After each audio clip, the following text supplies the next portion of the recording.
Nah, kita masuk ke saksi Yehova ya Bapak Ibu ya. Karena kan kita tadi udah ngomongin sejarahnya dulu nih. Nah, saksi Yehova, mungkin Bapak Ibu semua pasti pernah ya. Mungkin pernah ketemu sama saksi Yehova. Kalau nggak salah, dulu juga pernah ya datang ke rumah, ngasih pertanyaan terus dapat jam.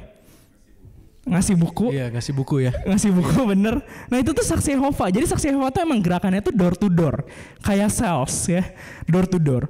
Bahkan ada beberapa juga pas sebelum pandemi waktu itu. Mereka tuh bikin satu stand di Car Free Day Dago. Karena sempat rame waktu itu di salah satu sosial media. Ada kristenisasi katanya. Ada kristenisasi di Car Free Day. Tapi pas saya lihat di situnya ya. Di videonya, ini mah bukan Kristen, ini mah saksi Yehova, ya. Jadi emang kita bisa lihat gimana saksi Yehova tuh begitu gigih, ya. Bahkan sampai dari rumah ke rumah, bahkan rumahnya aja kan belum tentu orang Kristen ini masukinnya. Semuanya evangelisasinya itu dari rumah ke rumah. Tapi sebenarnya saksi Yehova tuh kayak gimana sih? Nah, penting untuk kita tahu. Jadi ini tokoh yang buatnya. Charles Taze Russell. Jadi Charles Taze Russell ini dia mulai segala sesuatunya itu dengan istilahnya itu pendalaman Alkitab. Jadi dengan komunitas-komunitas belajar Alkitab lebih dalam lagi. Sampai akhirnya mereka ngeluarin traktat, terus publishing, judulnya Watchtower. Nah dari situ mulai tuh dikembangkan ajaran-ajaran dari Charles Taze Russell ini. Ada beberapa yang bilang Charles Taze Russell ini juga dipengaruhi oleh Advent, orang-orang Advent gitu. Walaupun ada beberapa sumber juga yang bilang enggak sebenarnya. Cuman kalau kita lihat beberapa hal di saksi Yehova ini, kadang-kadang ada beberapa yang mirip sama Advent. Atau bahkan mirip sama Yahudi ya. Oke. Karena udah jelas ya judulnya aja saksi Yehova ya. Jadi ajaran dia emang banyak dipengaruhi oleh itu. Nah, dari situ, dari Charles Taze Russell ini diganti sama penggantinya, Rutherford. Di situ mulai dikembangkan organisasi. Bahkan organisasinya itu sampai gede banget, ya. Dan itu tadi luar biasa sebenarnya kalau kita lihat, karena dari door to door, terus bisa tiba-tiba lagi ada acara apa langsung gitu ya di depan langsung gigi ngomong. Banget ya. Menginjil, gigi sekali emang, gigi sekali. Dan ini tuh semua awalnya dari komunitas-komunitas yang pendalaman Alkitab tadi sebenarnya. Nah cuman kalau kita lihat kecenderungannya, kalau kita lihat secara sejarah, kok ini saksi Yehova tuh jatuhnya jadi kayak sekte sebenarnya, gitu. Apalagi nanti kita lihat ya beberapa yang keberatan sebenarnya dari kita kepada orang-orang saksi Yehova. Kita langsung mulai aja dari awal, boleh ya? Jadi pertama, ajaran saksi Yehova, kalau kita lihat, ini ajaran ini untuk saya konfirmasi, jadi saya langsung konfirmasi ke websitenya. Jadi website jw.org. Jadi biar kita lihatnya dari sumber utama, ya. Walaupun nanti ada beberapa yang ada ketidakkonsistenan di website ini, jadi ada beberapa yang sekarang tuh di website ini tuh udah dirubah pandangannya.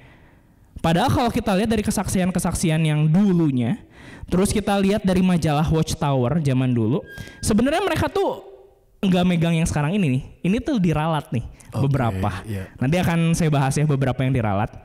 Pertama kita mulai dari divine name.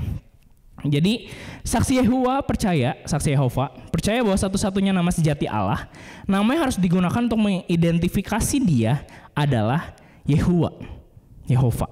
Jadi poin penting pertama mereka adalah nama Allah harus pakai Yehova, gitu. Kira-kira benar atau salah, Bapak Ibu?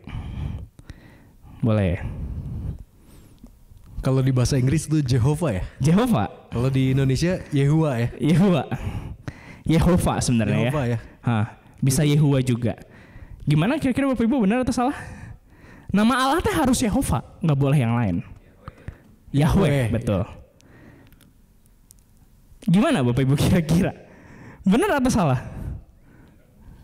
Jadi itu hanya salah satu nama Allah yang ditulis di Alkitab ya? Nah, yang betul karena sebenarnya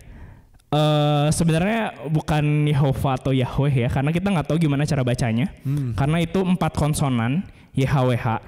Biasanya sering dibilang tuh tetragrammaton ya. Jadi ada 4 konsonan yang nggak ditulis si vokalnya gitu. Karena emang nama itu nama yang kudus gitu.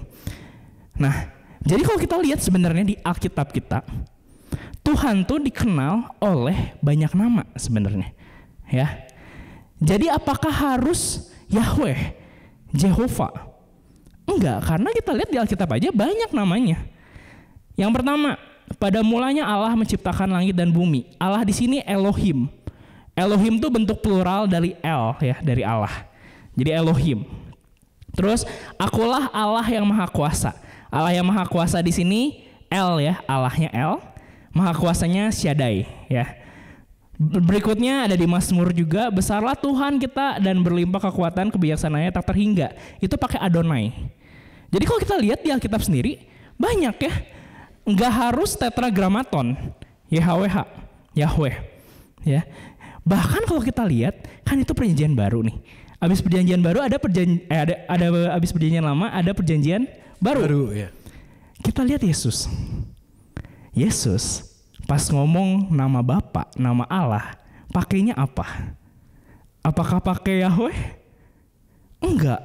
Kita lihat doa Bapa kami. Karena itu berdoalah demikian. Apa?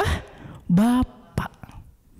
Bapa di sini tuh dalam bahasa Greek Yunaninya adalah pater. Mirip sama father ya, Bapa.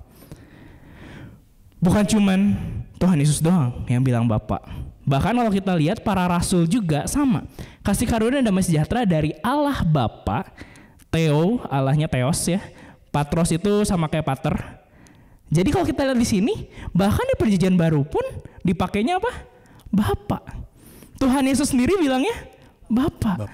Jadi apakah harus pakai Yahweh seperti yang Jehovah's Witnesses percaya? Enggak. Karena nama Allah itu ada beberapa di Alkitab. Bahkan di bahasa Yunaninya Yahweh itu tetragrammaton dipakainya jadi kurios ya, artinya tuan.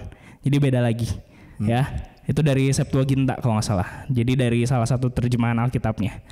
Nah, dan tapi kalau yang pernah gua tahu itu Yehova sendiri di Alkitab bahasa Indonesia ada yang nulisnya Tuhan dengan huruf besar semua ya? Iya betul. Gitu ya? Jadi Tuhan yang huruf besar semua itu tuh YHWH. UHAN ya, huruf besar semua ya. Sebenarnya ada yang bisa kita kritisi juga dari saksi Yehova.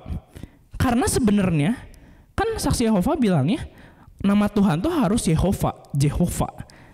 Bahasa Inggrisnya Jehovah kan. Padahal Jehovah tuh bikinan mereka sendiri. Ya kan? Karena nama aslinya tuh YHWH. Harusnya digantinya YHWH. Jadi Jehovah tuh mereka bikinnya adalah Jehovah tuh istilahnya padanan kata bahasa Inggrisnya dari YHWH. Tapi kan itu mereka yang buat juga kan. Sebenarnya kalau emang mau strict gitu bahwa namanya harus Yahweh, ya berarti harusnya ditulisnya YHWH. Itu supaya gitu. Lebih gampang otentik ya. Tapi mereka malah nulis ulang ke bahasa Inggris jadi Jehovah. Jadi sebenarnya kayak Jehovah itu juga ya bikinan juga gitu. Makanya sebenarnya kalau mau lebih otentik harusnya mereka pegang juga YHWH sebenarnya gitu. Cuman ini jangan jadi problem ya Bapak Ibu, karena sekarang juga saya sempat lihat beberapa di konten TikTok. Di sini ada yang main TikTok Bapak Ibu. Yang muda-muda. Ya, tapi yang tua juga harusnya nggak apa-apa. Karena di TikTok saya juga keluar tentang yang Kristen gitu. Jadi ada yang bilang sekarang tuh ada satu kebaktian dia tuh dirubah semuanya namanya jadi Yahweh. Jadi lagu-lagu rohani dirubah jadi Yahweh semua. Yang ada Tuhan dan Allah. Ada Tuhan. Jadi kayak Tuhan tak pernah janji jadi Yahweh tak pernah janji. Karena mereka benar-benar strict banget sama nama gitu. Nah, cuman kalau kita semua udah belajar Bapak Ibu ya, berarti di dalam Alkitab nama Tuhan tuh ada banyak. Yang penting esensinya. Kita benar-benar pegang nama itu gitu. Bukan cuma sekedar kata-kata doang. Jadi itu yang pertama. Sampai sini dulu ya. Pertama tentang divine name. Sebenarnya kalau yang ini sih enggak gitu bermasalah biasanya. Jadi kalau pakai Yahweh pun dia masih Kristen sebenarnya. Jadi belum masuk ke yang utamanya.